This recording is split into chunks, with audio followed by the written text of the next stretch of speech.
इतिहास के पन्नों में एक ऐसी तारीख दर्ज है जब यमराज के द्वार से लौटकर एक आत्मा ने विज्ञान की हर थियरी को झुठला दिया। 1985 शरीफपुरा।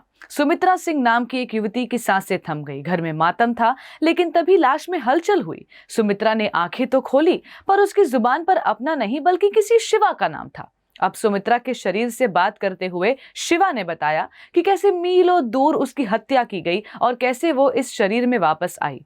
संसार के लिए ये एक सनसनी मिस्ट्री थी, लेकिन शास्त्र इसे देहांतर का विज्ञान कहते हैं। लोग हैरान थे कि सुमित्रा को शिवा के परिवार के 23 सदस्य और अपनी हत्या की एक एक बारीकी कैसे याद थी, लेकिन इसका उत्तर श्रील प्रभुपाद भगवत गीता के आधार पर देते हैं। भगवान श्री कृष्ण कहते हैं, जैसे हवा फूलों की खुशबू लेकर उड़ जाती है, वैसे ही आत्मा जब शरीर छोड़ती है तो वो अपने साथ मन, बुद्धि और यादों का सूक्ष्म शरीर साथ ले जाती है। शिवा की मृत्यु हुई तो केवल उसका भौतिक शरीर नष्ट हुआ, लेकिन उसका मन और उसकी अधूरी इच्छाएं नष्ट नहीं हुई थी, और इसी कारण उसे पिछला जन्म याद रहा। अक्सर ऐसी घटनाओं से आम लोग चौंक जाते हैं, डर जाते हैं, लेकिन श्रील प्रभुपाद समझाते हैं कि ये कोई चमत्कार नहीं बल्कि एक ट्रैप है।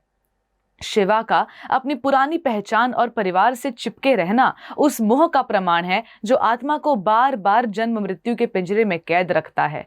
याददाश्त का बना रहना गर्व की बात नहीं, बल्कि इस बात का सबूत है कि आत्मा अभी भी संसार की माया से बंधी हुई है। प्रभुपाद का संदेश स्पष्ट था।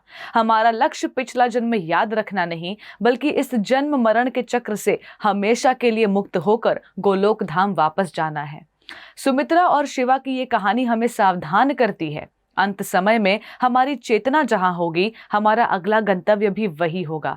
इसलिए शरीर के परिवर्तन को नहीं, आत्मा के शाश्वत सत्य को पहचानिए। मृत्यु को अंत मत मानिए, इसे भगवान श्री कृष्ण की ओर बढ़ने का द्वार बनाइए, क्योंकि भक्ति ही वो मार्ग है जो आपको पुनर्जन्म की मजबूरी से आजादी दिला सकती है। इस दिव्य यात्रा को समझने के लिए भगवत गीता यथारूप का सहारा ले। ये सत्य केवल एक जानकारी नहीं, बल्कि जीवन की दिशा बदलने वाला ज्ञान है। इसे अपने मित्रों और परिवार के साथ शेयर जरूर करें, क्योंकि आत्मा का विज्ञान बांटना ही सबसे बड़ी सेवा है। और स्वयं से एक प्रश्न पूछिए, यदि आज ये शरीर त्यागना पड़े तो आपकी चेतना कहाँ स्थित होगी? संसार के मोह में या भगवान श्री कृष्ण के चरणों में? अपने विचार कमेंट्स में जरूर बताएं।